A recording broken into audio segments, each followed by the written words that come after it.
Hello everyone, this is Mohinder Malhotra from Geeta Engineering College। मैंने आपको आज बच्चों ने कुछ डाउट्स वगैरह मेरे से पूछे हुए हैं, उसमें एक क्वेश्चन ऐसा है कि चेक करना है कि ये फंक्शन कॉम्प्लेक्स नंबर एनालिटिक है या नहीं है। How would you check? जैसे ये क्वेश्चन है, you want to check whether it is analytic और नॉट। एनालिटिक का मतलब होता है बच्चों कॉन्टिन्यूस। अब कॉन्टिन्यूस चेक कैसे होता है? कोई फंक्शन, कोई कॉम्प्लेक्स नंबर एफ जेड तब कॉन्टिन्यूस होगा जब उसके अंदर कोशीज रीमैन इक्वेशन सेटिस्फाई हो जाएंगी। अब कोशीज रीमैन इक्वेशन सेटिस्फाई हो जाएंगी। कोशीज रीमैन इक्वेशन क्या होती है? Curly u by curly x is equal to curly v by curly y and curly v by curly x curly u by curly y। Curly u by curly x curly v by curly y curly v by curly x minus curly u by curly y हो जाए तो हमारी कोशीज Riemann equation satisfy हो जाती है। तो अब यहाँ पर सबसे पहले तो हमें यहाँ पे u और v ढूंढना पड़ेगा ना। तो एफ जेड क्या होता है? u प्लस आल्टा वी के बराबर होता है। You know u plus iota V is F Z is equal to function. Now comparing real and imaginary parts, real और इमेजिनरी पार्ट्स को आप कंपेयर करो। रियल पार्ट u है तो u आ गया एक्स वाई और v कितना आ गया y। ठीक है, अब u एक्स वाई है, v y है, u है एक्स वाई एंड v है y। आप करली u बाय करली x निकालो, x के रिस्पेक्ट में करोगे y कांस्टेंट। ठीक है, और करली v बाय करली y निकालो, कितना आ गया 1। करली v बाय करली x निकालो, जब आप करली v बाय करली x निकालोगे तो कुछ है ही नहीं यहाँ पे, x तो ज़ीरो आ जाएगा। एंड करली u बाय करली y निकालो, करली u बाय करली y निकालेंगे तो x आ जाएगा। अब चेक करो बच्चों, क्या करली u by curly x curly v by curly y के बराबर आया है? नहीं आया। ठीक है, नहीं आया ना, दोनों आपस में इक्वल नहीं आए। और x और ज़ीरो भी आपस में इक्वल नहीं आए। ठीक है, x और ज़ीरो भी आपस में इक्वल नहीं आए। क्योंकि ये दोनों नहीं आए ना, तो हम लिखेंगे ये no it's not a analytic function. क्योंकि आपस में इक्वल नहीं आए तो यस, ये एक एनालिटिक फंक्शन नहीं है। अगर ये इक्वल आते तब ये एनालिटिक होता, अब क्योंकि नहीं ऐसे, अब इस तरह के पता नहीं कितने क्वेश्चन हैं, सब में ये चेक करना है कि yes check whether it is analytic और not, check weather.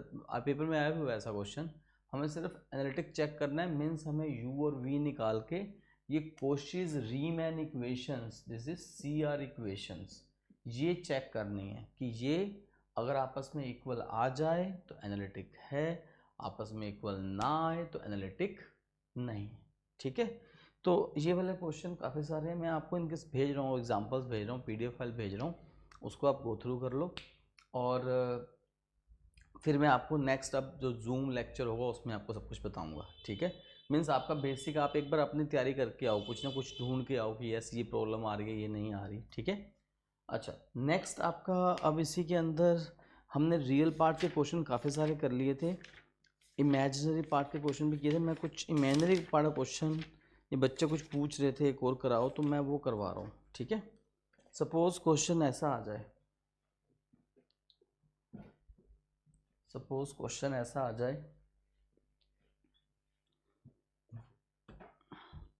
cos x cos of hyperbolic y। ठीक है, और ये आपको इमेजिनरी पार्ट मतलब v दिया हुआ है, u प्लस आइटा v होता है ना, u real part, v imaginary part, ये v दिया हुआ है और आपको इसमें रेगुलर फंक्शन निकालना है। ठीक है, तो सबसे पहले तो वही करेंगे, curly v by curly x cos of H Y, cos X का डेरिवेटिव होगा माइनस साइन एक्स। अब निकालेंगे करली v बाय करली y, अब करली वी और करली y निकालेंगे, cos x as it is, cos h y का क्या होगा साइन एच वाई। ठीक है, अब करली v by curly x, curly v by curly y। अब क्या होगा बच्चों बताओ, F dash Z, F Z क्या होता है? u plus ultra v। ठीक है। एफ डैश जेड क्या होता है, curly u by curly x iota करली वी बाय करली एक्स, ठीक है। Curly u by curly x iota करली वी बाय करली एक्स। अब इतना करने के बाद यू डोंट हैव करली u by curly x but you know कोशिश रीमैन इक्वेशन, करली u by curly x curly v by curly Y के बराबर होगा, ठीक है। अब करली वी बाय करली वाई क्या है, करली वी बाय मतलब करली u by curly x curly v by curly Y के बराबर है, तो हमारे पास यू तो है नहीं बट करली वी बाय करली वाई है, तो इसकी जगह पे हम करली वी बाय करली वाई लिख देंगे, है ना। Curly v by curly y iota curly v by curly x.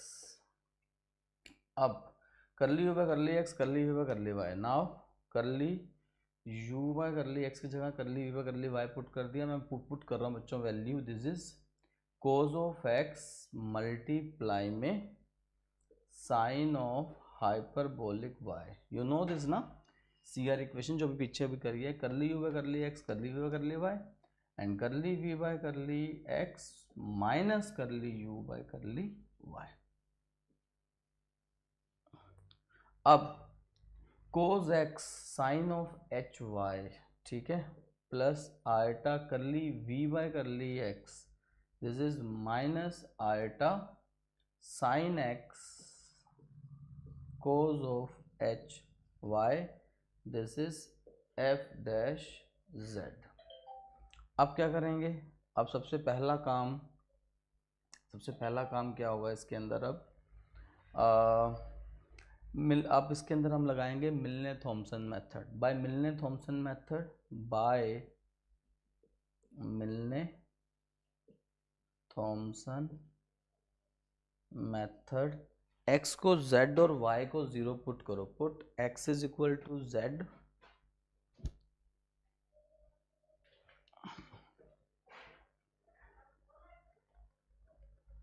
ठीक है।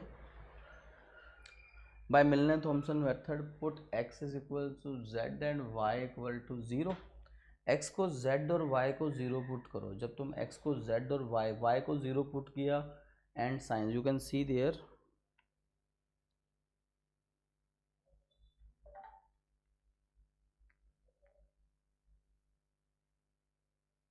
है ना। अब इसके अंदर अगर आप x को z और y को 0 पुट किया तो पूरी टर्म ही 0 होगी बच्चों, है ना। और x को z और y को 0 पुट किया, y को 0 पुट करोगे तो पूरी कोस 0 कितना होता है, 1 होता है, और साइन एक्स जेड, तो इसका आंसर बेसिकली कितना आ जाएगा, सिर्फ माइनस आयटा साइन जेड आ जाएगा, और ये तो वैसे पूरा 0 बिकॉज साइन 0 इज 0। x को z और y को 0 पुट करना है, y को 0 पुट किया पूरी टर्म ही 0 होगी, और यहाँ पे x को z y को 0 किया तो आंसर आ गया माइनस आयटा साइन जेड, ठीक है। माइनस आयटा साइन जेड आ गया, तो मैं वही कर रहा हूँ अब यहाँ पे माइनस आयटा, तो एफ डैश जेड कितना आ गया, माइनस आयटा साइन जेड, ठीक है।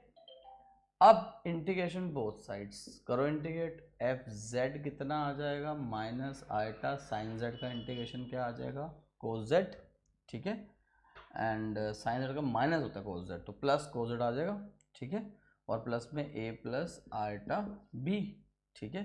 This is the required answer. तो बच्चों इस तरह से आप ये आंसर सारे निकाल सकते हो, ये आपके पास निकल के आ चुका है answer, net answer eta Z plus constant is a plus eta b। Thank you, thanks a lot. अब आपने ये दोनों सब तरह के टॉपिक्स करो, बच्चे मुझे बताए जा रहे हैं। नेक्स्ट टॉपिक जो मैं अभी सेंड करने वाला हूँ वो है x solve for y and y solve for x, बस वही रह गया मेन, इसके अलावा कुछ भी पेंडिंग हो फटाफट बताओ, ठीक है। Thank you, thanks a lot. Mohinder Malhotra from Geeta engineering college.